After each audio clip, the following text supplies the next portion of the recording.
Since Sunday, the Coast Guard has coordinated search efforts with the U.S. and Canadian Coast Guard, Air National Guard aircraft, and the Polar Prince, which have searched a combined 7,600 square miles, an area larger than the state of Connecticut.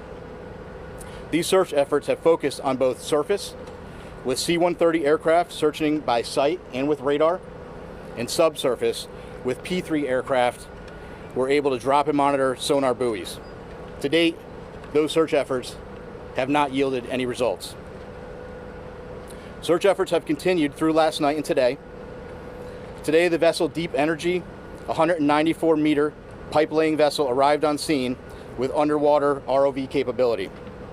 They have rendezvoused with the vessel Polar Prince and commenced an ROV dive at the last known of the position of the Titan and the approximate position of the Titanic wreck. That operation is currently ongoing. Additionally, a Canadian P-3 aircraft is currently conducting a 6-hour search of the area, and several C-130 aircraft and another P-3 are scheduled to fly this afternoon and this evening. The Canadian Coast Guard cutter, or vessel, John Cabot, is scheduled to arrive later this evening, and several other Canadian Coast Guard vessels and the Coast Guard cutter Sycamore are en route. Additionally, the U.S. Coast Guard has the U.S. Navy's SUPSAL, Supervisor of Salvage and Diving Command, is working with U.S. Transportation Command to bring additional assets to the search area. These more capable assets will be staged out of St. John's for further transport to the search area.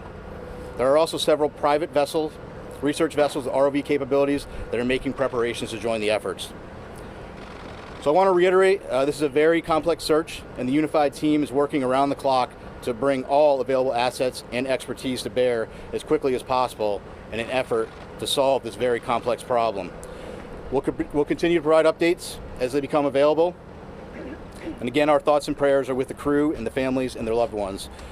We will provide unwavering effort as we continue the search, and I think at this time we'll open it up and take a few questions. Chief, how an ROV would work, sir, if it's tethered to a ship, and what it can see, and then could it actually tug or pull something? So each of the ROVs, so that's kind of a vague question, right? ROVs have different capability.